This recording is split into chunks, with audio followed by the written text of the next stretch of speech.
tuned into the 585 report with Atiana and Bishop. Catch us each and every Sunday from 6 to 7 p.m. on 100.9 WXIR, where we seek to elevate the narrative on Rochester, New York through constructive conversations. What's going on, y'all? What's the word? What's going on? What's going on? Bishop.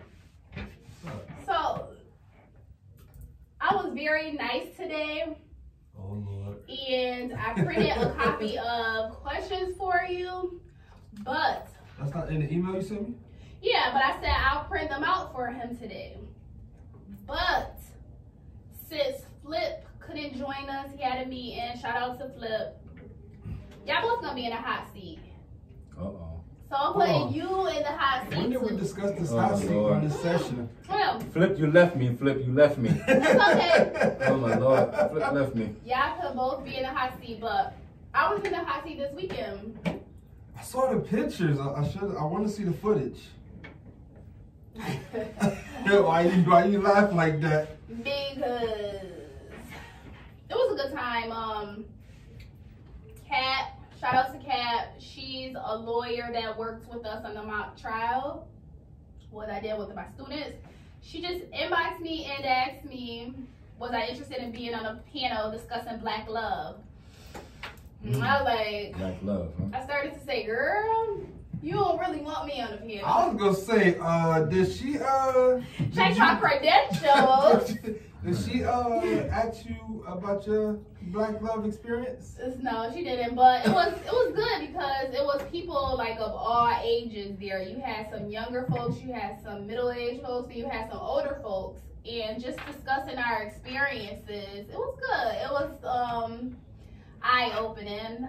You know, I feel like a lot of times my opinions and thoughts are very controversial. Just because of like, You say your opinions are controversial? yeah, because I'm just not going to say like, I'm just not gonna go with the flow or go with the status quo. Like, I'm gonna question some things and I'm gonna do things in a little bit unconventional way, which is not bad all the time, but some men, you know, they be in their feelings or whatnot. So, well, you can say that, but ask anybody. My life motto is, I can't curse on the radio, so F perception. I go with what makes sense. Perception is one thing. People perceive things the way they want to and deal with situations. I go with what makes sense. okay. If it doesn't make sense, I'm gonna ask you a couple questions. And we're gonna keep asking questions till we get to it. So yeah, that's what it was. They asked questions and the audience got to participate. It was me, a girl named Whitney, and then it was Trace. And we just basically talked about our experiences in Black love. So before we get started, we're going to introduce our guest. He's back in the building for a second time. Chris, what up? What's going on? What's the deal? Thank you for coming on. Thank you for the invite. So for people who didn't see the show last time, tell them a little bit about Gentleman Code Chronicles. Gentleman Code Chronicles. Shout out to my brothers and also our manager, Tammy. Gentleman Code Chronicles is a movement. It's a podcast. It's a show. It's a brotherhood. We're a bunch of guys that are flawed, and we're just being real about different situations that we go through in life, whether it be relationships, religious beliefs, just everything. You know, we're not perfect. We don't have PhDs, but we do have a PhD in life. Okay. So that's what we do. Usually the guys with the PhDs are the ones who ain't. Yeah. Yeah. You got book sense, then you got common sense. Right. Absolutely. Like I've been through this common sense. No, some people don't have common sense. Common sense ain't so common no more. Ain't common, right? Right. Absolutely. So what we're going to do today is we're going to talk about the relationship part. Ooh. So I'm just going to fire off some questions. It says Bishop in the hot seat, so don't even try to look at the questions. Bishop, are you trying to look at the questions? You didn't tell me not to. Don't cheat. See, Bishop. I can see the question. I still got to give an honest answer, right? Yeah, but don't look at them ahead of time. I want an off-the-cuff answer, like a raw answer, not a well-thought-out answer. I'm off my docs. Go ahead. Okay. Okay. Ready to get started? Let's go. All right. So, I'm going to switch them around, so don't even think that you're going to... All right, social media. How do you feel about sharing passwords. Well, not just on social media. It could be on social media. It could be your phone password. It could be your bank account PIN number. How do y'all feel about that? You want to answer this first? The crazy thing about it is my birthday was Sunday, and we had this conversation over dinner. Me and the fellas. Ooh, And spicy. AG and his wife. First, you have to kind of dissect that. If I'm in a relationship with someone, I don't feel like I'm obligated to do that because that's not my wife. Okay. So if it was your wife, then that's different. I think that's different. Okay. Because we're one. You know, the Bible speaks to that. Once we get married, we're one. All right, so I was married before when I was in the military. I told you this. Oh, yeah. So my wife then, she had the password to my bank accounts, you know, because she got to get her while I'm across these bills had to be paid, whatever. So I'm not worried about financials as far as that goes because I know what I make, I know what expenses we have, I know what needs to be taken care of, and I know what you're spending on because when you swipe the card, it shows where it's being spent there. So I've never had an issue with sharing financial information like that. I'm pretty secure when it comes to the area. As far as social media passwords, I don't think that is necessary. Listen, hear me out. I feel that is a reach, and that crosses that trust barrier. Because, you know, the first thing a female wants to say is, well, you liking this picture, you liking that picture. Okay, it's social media. Like, I don't know about everybody else's social media, but I actually know the people on my social media. Yeah.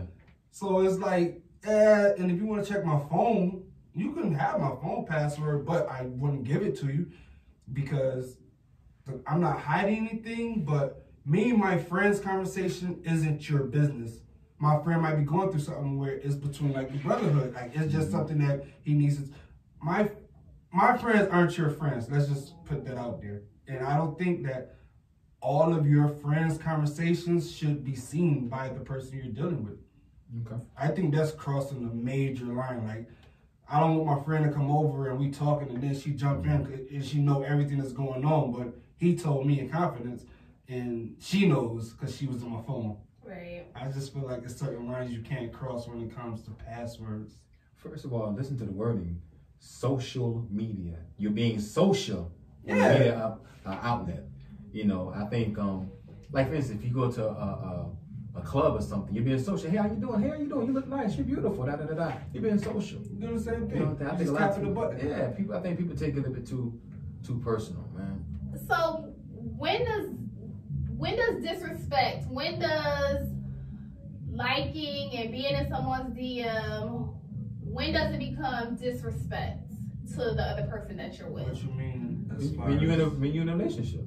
So you saying if you're in a relationship, you shouldn't be in anyone's DM? If we've had that conversation of, like, a lot of people are in relationships and they never had a relationship conversation. You get what I'm saying? That is so true. If we had that conversation to where we agreed that it's us Right. versus everybody, Right. then it's disrespectful. So you okay with your girl just liking another I'm man's not picture, insecure. every single picture? It depends on the man. If, like you said, like me, I'm not insecure about nothing, by far. If she likes something, okay. Every single picture. You don't care? Okay, I'm gonna give you an example. When I was married, I can't stop what other people do. I remember she took pictures, and there were some pictures, you know, he's seen her butt, whatever, and men will say something like, "You're sexy, you're beautiful." I have no problem with that. I have a problem with the response. Yeah. Okay. Because I think that opens up Pandora's box, and that other person think, "Oh, this person responded back to me." Then they all in your DM, "How you doing, beautiful?" Da da da da. I have a problem with the conversation. Liking is liking. I like that. I like that color. I like it. And what's the problem? But what if it's a girl like that's half naked, like, or it's a guy who's showing his If chest, she on my friends, then someone like the picture. or showing like him with gray sweatpants on, like. Sweatpants. What that got to do with that? No, if your woman is liking a guy with gray sweatpants, because you know in gray What sweatpants that you mean? basically could see everything with gray sweatpants on. You can see That's everything. just showing me that what my person I'm dealing with likes what a penis looks like. I got one of those. I mean, Like it's hard. It's not that serious. It's not though. It ain't that serious. It's hard for me. Like I remember one time somebody I was dealing with, she went on a trip. She was in Cabo and I was down in the Caribbean, and it's just the way our schedules worked out. And she was posting pictures in bathing suits and bikinis and stuff. She had thousands of likes on Instagram and stuff like that. And I wasn't tripping because, I mean, when you live in life, you take pictures. Let's just be real. Nobody's going to go on a vacation and take pictures covered from head to toe. You're on the beach taking pictures. I'm not, when it comes to showing your body and things like that, I'm not insecure when it comes to my female. Like he said, it comes to the response she gives off when somebody starts posting those comments. Or vice versa. You know what I'm saying? So it's, I'm not, that's something like, and you know what's crazy? A lot of females get upset with guys like the way I am because I'm real nonchalant about stuff. And like they be like, you should be upset that this, why, I can't control what this person, what you want me to do? Go curse him out in the DM? What's that gonna get us? Because he's still gonna slide, I'm gonna tell you to block him. But like, I think also in a relationship, say a man is like saying something to her on Facebook, you know, I think she has a responsibility to check him. Yeah, absolutely. Like, no, I appreciate the compliment, but I am involved or I am married. Okay, I feel you. I get it. So, because I had those experiences, and I'm just like a pretty social person, but some people might mistake that as flirting. So, I mean, you say hi to somebody twice, you flirting these days. Yeah, everything is taken as. My bishop said the first look is just the first look. The second look is on you. Well, I like that. Really, you can't help. Like you can be in the mall. First look, oh, she's beautiful. Oh, gosh, that's on you. Speaking of seeing a woman in like any space, how do you guys feel like if a woman came up to you and tried to approach you? Like, do you feel she's out of line? Would you rather What you mean approach me? Like approach you and want to get on, try to talk to you? She tried to bag you. Yeah, she tried to bag you instead of the vice versa. I dig stuff like that, cause a lot of females want to be courted. They want the guy to come up and talk to them. But if a woman comes up to talk to you and approach you on that type of sense, like I can respect that, cause like I know for a fact you somebody who go get what you want. You know what I mean? Cause if you leave it to, I'm the most social, anti-social person you know. Like, I'll be in the bar, but I won't talk to nobody. I'm there to have my drink, play pool, and leave. But if a woman come up to you and she starts shooting her shot, letting you know what it is, I'm like, I can respect that. Because if you leave it to me, I might not talk to you all night. Chris. I'm just saying. Would you be put off by a woman approaching you? Like, if a woman slid in your DM, if you were single, and said, I like to go out with you, I like to take you on a date. How'd you feel about that? I mean, it's happened. Would you take her seriously? Like, if that's someone you could see yourself marrying? It depends on the individual. It depends on the vibe. I'm real big on vibes. Okay. It happened before. I kind of played it off. And like I said, it depends on the vibe. You know, I mean, if a woman is you know, got her swag and said, listen, I'm trying to go for what I want, that's cool. Vice versa. Men do it all the time, so why women can't do it? Yeah, but some men like would rather they be on the chase. Like they rather hunt. Well, I'm old school. Like I do like to hunt. Right. I like to hunt. Let me court you. He who finds a wife finds a good thing. I'm glad y'all said y'all like to hunt.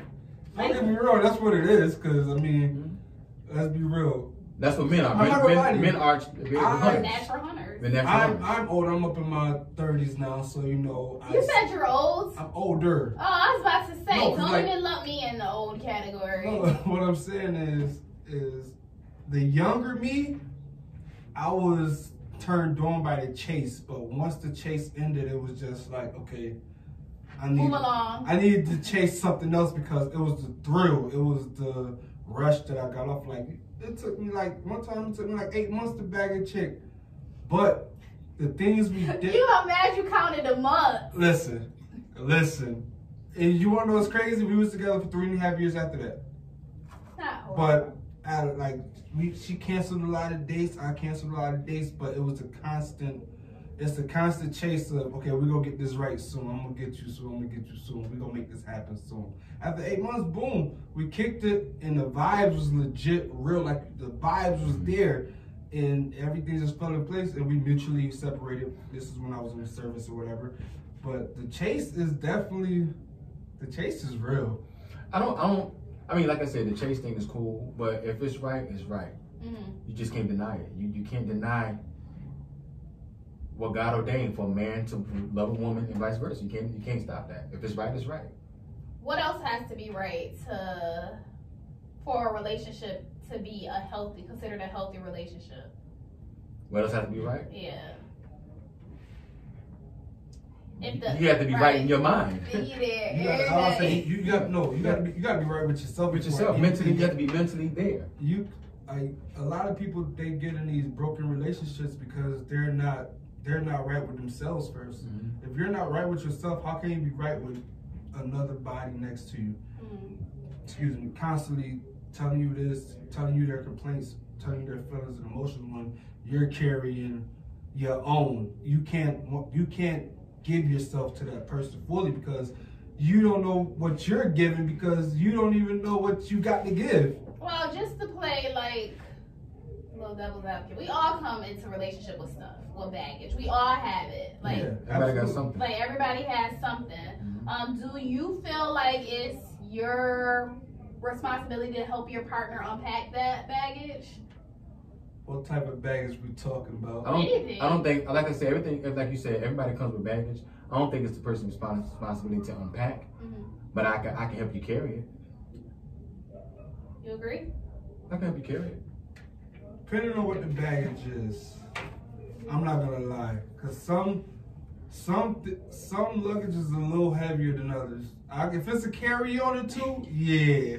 But if you got 100-pound luggage and you got all this trailer behind you, but it comes to a point to where if we're together and your baggage keeps coming up and it's affecting us as a couple, at that point, I'm gonna have to turn you away. Like, it's only so much that you can put on somebody else in a relationship. I asked that because I used to see that meme going around or whatever, that quote going around, find somebody who is there to help you unpack.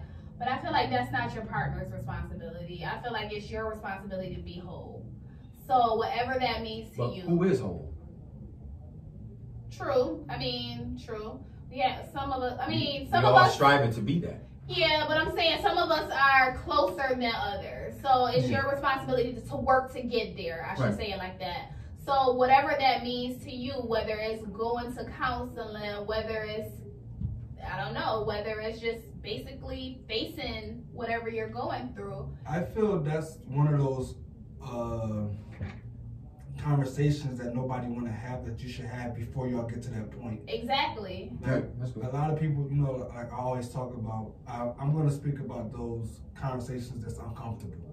That falls in that category to where this is what we need to, we don't got to solve it now, but we need to address it now. But sometimes that baggage doesn't come up till like later. Like you'll realize that something triggers you because of a past relationship. And so you realize, geez, like I still have this baggage. But that's why it's important, number one, to be friends. And then after the friendship, you have to have, how do I say it? Healthy communication skills. Like for instance, you might yell. I might not yell. You know what I'm saying? So it's not going to work. I don't like anybody yelling at me. So we have to have a conversation. Number one, listen, I'm not your enemy. We're on the same team. You're my friend. Yeah. So what is really going on? Well, this is what's going on. This happened in my last relationship. Okay, first of all, I'm not him. You know what I'm saying? Some men just come to exist, to help. You know, I'm coming to be a liability, not an asset, not a liability. You just have to really, it depends on the person. Yeah, and I like how you said that you need to be friends first. You have to be. And learn each other before you get into a relationship. And I think a lot of us like get so blinded by love. Like, I love this person. No, you're blinded by the physical. Right, and that's what we're actually, we're blinded by the physical. But we we label it love, but it's more of like lust. And I like how this person makes me feel. This person made me have an orgasm. This person does this in the bedroom. All this kind of stuff. Speaking of orgasms in the bedroom, can a relationship survive without complete sexual fulfillment? No, it can't. No. I don't think so. So how is that? How do you bring up those conversations? Like we talking right now? What do you like? Is that easy? Like? Is that easy? Yes. If you have that, you have a connection. Of course. What turns you on? What you don't like, babe? But I don't like when you do this. Okay, cool. You don't want to do it when you in the act. And she's like, oh no, I didn't like that. You know what I'm saying? Let's have a conversation beforehand. Me personally, Men and egos, it's not that easy for women. It might be that easy for men, but it's not that easy for us to tell men that that ain't it, honey. I'm one of those talkers in the bedroom where we having a conversation while we're in this session. and there are times when I be like, what you want to do what you want to do. Sometimes you just gotta wing it, but you're not really winging it, because if you tell the woman do what you want to do, you know what I mean, she's gonna slowly but unconsciously tell you what she like and doesn't like. If y'all doing one thing and then you say do what you want to do, and then boom, y'all do a complete 360 doing something out the blue, that's what I mean. And those are mental notes that you got to take it to the next session. You just keep building on it. And one thing that men have to do, and I ain't gonna front, we are bad at it. Pay attention. We don't pay attention. You know what I'm saying? Don't pay attention. She might say it 3 times. Ooh, I love that. Ooh, that's my favorite color, pink. I love pink. So bing. She like things that's pink. Pink flowers, pink shoes, pink this. Pay attention. Yeah. I mean, even in the bedroom, pay attention. So, yes, pay attention in the bedroom. I see what you're doing over there. That's why I'm about to start going in so many different directions, remixing the questions and all of that. It's the remix. All right. So, marriage. Is marriage dead? Is baby mamas, baby daddy, that's all we got to look forward to? For who? For anybody. I don't believe so. So marriage is not dead by far. So you want to get married? Yeah. That's the goal. I mean, you have some people you have a physical connection to, then you have people that you have spiritual and emotions connection to. If you have that emotional connection and y'all start doing all this and y'all working and building towards one common goal, to me the common goal is to build to a marriage and a family. Y'all might have kids from other relationships, whatever, but the ultimate goal in a relationship, if you're not in it for marriage, like to build to the bigger picture, what are you really doing it for? Well, everybody doesn't want to be married. That's one thing. I don't feel you should. I feel like you should stay single. No, some people don't want to be married. They just want to be with a partner, and they don't want to be married. So that's just different situations. Some people don't. For me, I was married. I was married for 7 years, and I had a horrible divorce. And I was like, well, I'll never, I'm gonna be a playboy for the rest of my life. A playboy? Yeah, I was not a playboy. I was a playboy. You know what I'm saying? So I was like, I'm never gonna find anybody. But as I got older and realized that, I have more to offer, I said, Lord, I really need somebody. I need somebody that's compatible to me, somebody that's gonna love me. Because you have to understand, relationships is the currency of heaven. Jesus, everything he did was based on relationships. So I want a relationship. I want somebody, I want that spiritual, that physical, everything in one. So.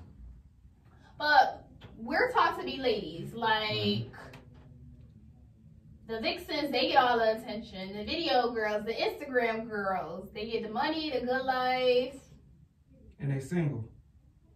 Where are the men who want wives? They're around. You know where we they're at? Around liking, around liking Miss Twerksome. We in the friend zones, chilling, minding our business. The friend zone. That's where we at, chilling. Whatever. I'm just saying. You can't be in the friend zone. Like, if you allow yourself to be in the friend. People allow themselves to be in the friend zone. Like, you ain't got to tell me no but one time and then I'm moving on. That's how I feel. Like, but I feel like if you're really into somebody, I mean, you're going to work. You're going to keep attempting to get that person's attention. After a while, you do got to be real with yourself. But, I mean, what people fail to realize is your type might not be what you really need. Your type is what you want. Right. This is what you think you want, but this isn't what you need. And that's why I say a lot of the guys are in the friend zone, because you have a type. You might like guys 6 foot up, bodybuilders in the gym doing this and this. But that person doesn't help you mentally or emotionally. That person doesn't move you. Physically, yeah, he's eye candy. That's something good for you to see. But what is he doing for your mental? But you don't think, like, a person should have the complete package? Like, I want what I want. So you can't want what you want. You have to be able to be, you have to be able to be not selfish. You have to compromise. Well, you have to. It's okay. So what are my non-negotiables? You got non-negotiables. Jesus. Something that you're not gonna go for, right? Like, I feel like everybody. So you have non-negotiables. Like probably a woman with a job. Like you would not date a woman without a job. Absolutely not. Exactly. That's your non-negotiable. Like we all have them. Okay. Right. Okay. I get. So that's your non-negotiable. I get what you're doing. Yeah. Man has to have a job. Okay. And not just. What if you hustle? No, I dated someone. They had a baby by it. It's never gonna happen again. No. But, so yeah, that's one of my non-negotiables. Another one is, well, it used to be. This one kind of is changing. It's fluid. My kids are older, right? I have an 18-year-old and a 13-year-old. I really did not want to date someone with young kids. Why? Why is that? Your kids because my kids are older. And I could live my life. Like, I don't have to be tied down to kids. So that's mine. It doesn't have to be yours. I mean, that's yours. Okay, I feel that's yours. So, like, I really wanted somebody with no kids. So you want somebody with no kids, but you have kids. That's what I wanted. Let's Yo, how? But the person, like, I was thinking, like, okay, I have 2 kids. My kids are 18, 13. Like, they're about 13. So that's enough for your family. She said exactly. She said she wants somebody with no kids, but she got kids. But, like, say if the person didn't want kids. Right. So that could be like, what if he didn't want kids? So I was like, maybe I could find a man who don't want kids and don't have kids. Listen, when you love somebody, certain thing that you say you wouldn't do, you'll do. Oh, for sure. That's why I said that's become fluid. That's something that's been like changing a little bit. But yeah, it's funny because we put all these demands. God, I want this, da, and he probably like, okay, yeah, and laughing at you. Hit you with that 360. Right. Okay, moving on to another question. Move on. Oh, y'all didn't like. But I'm just tripping. She said she has kids, but she want somebody with no kids. Yes, that's what I wanted. I don't think that was like so far off, but no, I mean, God bless you. It was up there. It was up there. That was funny to me. Speaking of children, how much influence should they have on your relationship? Like, I know some kids, like, would they run a house? Would they say go? They shouldn't have no influence. Slim to none. Yeah. Slim to none. But, like, what if you got somebody with older kids like me? Like, they're going to have an opinion. And because you're closer to those kids than you are that man because of the way things happen. Like, you know, if y'all got married first and then had kids, that wouldn't even be probably a conversation, the thing about the child having an opinion is I'll listen to my daughter's opinion, but my daughter also understands that me and her interactions aren't the same with me and another adult's interactions. I feel you. So people be like, I can't bring anybody around my kids if my kids don't like them. It's not your kid's decision to like somebody or not like somebody. Kids naturally, if the child's father or other parent is in the picture at any point, they might be a little hesitant or however they were raised to see their custodial parent with another adult. But at the end of the day, it's not that child's responsibility like or place to like or not like somebody. If somebody's disrespecting the child, yeah, you got a right not to like them. That's when you gotta acknowledge your child saying that this person treats me this way. But if this person's not doing anything negative to this child, I don't think that has any juice at all. Sorry. I hear you, baby, but this is dad shorty right now. That's just as realistic of it. Chris, you agree? I do agree. Like you said before, if the particular person is not harming the child or whatnot, you know, I don't. That's what it means. All right. All jokes aside, I understand that things happen in life. That people lose their job. There's going to be hardships that are out of the man's control. Right. Life happens. Life happens. However, we need to have a plan B. So I guess it's all about like having those conversations in the beginning to have contingency plans in case things like that happen. I'm not gonna leave no man because I'm just joking. I think you might. No, okay. So say if he lost a job and he just allowed that to get him down, and you know, like become depressed and sad. Yeah, if he stayed down, then we'll have to, you know. But you his help me. That means you have to help him. Yeah, I can help him, but I can only do so much. But so if I did all that I was supposed to do, and really it's not my job to make him happy. But my thing is this though, you can't put a time limit on that. I think I can. How? How can you put a time limit on that? I can't. Like, okay, so for 10 years he's just down and sad and doing bad, and I'm just supposed to roll with that? You remember that movie Acrimony? I was just about to say, we think alike. Yeah, that was deep. Yeah. She stayed down with him for a long time. And then she left him. And he got on. He got on. And he paid her back everything plus some. Yeah. So she, like, okay, so, and that was me. I would have just took my money and moved on. Like. Yeah, most people would. Yeah, but I didn't understand why she was so. Because she felt as though she invested in him. No, I get that. But you got your investment back. So for her to be bitter, yeah, for her to be bitter, that was just, but I get it. She invested so much. Like, she couldn't have kids because of him. Like.